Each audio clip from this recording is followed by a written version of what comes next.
आप यहाँ पे अपने मुकम्मल वीडियो रिकॉर्ड आप बेफिक्र रहे, मेरे ये सारे जानते हैं तो सब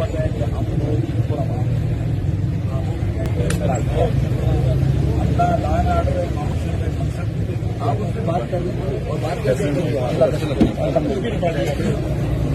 रमेश भाई, आप क्या कहेंगे इसके बारे में?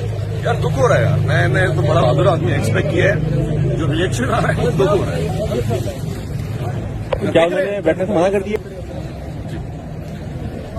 वो पता नहीं यार, इस वक्त वो अजीब सी सूरत हाल है कि डीएसपी साहब आए हैं, बड़े लोग आए हैं, ये तमाम अहदेदार हैं, ड्यूटियां हैं, जिम्मेदारियां हैं, ये इन सबको किस काम में लगा दिया आपने? तो उलमा का काम है ना, हाले में दिन आए आप पुलिस वालों को भेज रहे हैं,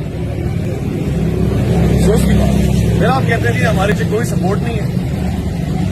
अच्छा, मैं फिर बताऊं दोस्तों को, लड़ाई झगड़ा कोई नहीं है, ख्वाहिश तो ये थी कि साथ बैठे। मुझे हैरानगी इस बात पे हो रही है, मुझे पहचानने से इनकार कर रहे हैं जो करीब के साथी हैं और टेढ़े मुंह बात कर रहे हैं, जैसे जी आप तो बस हमारे ही हैं, तो आपसे बात देखना भी नहीं चाह रहे आपको।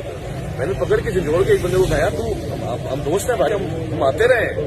ऐसे ही मुफ्ती साहब भी आ रहे हैं कि नहीं जी आपने तो हमारा डैमेज कर दिया, तो रिवर्स डैमेज होने लगा है। डैमेज तो आप कर रहे हैं, तो कॉल आपकी, अब ये रिवर्स डैमेज हो रहा है, रिवर्स डैमेज।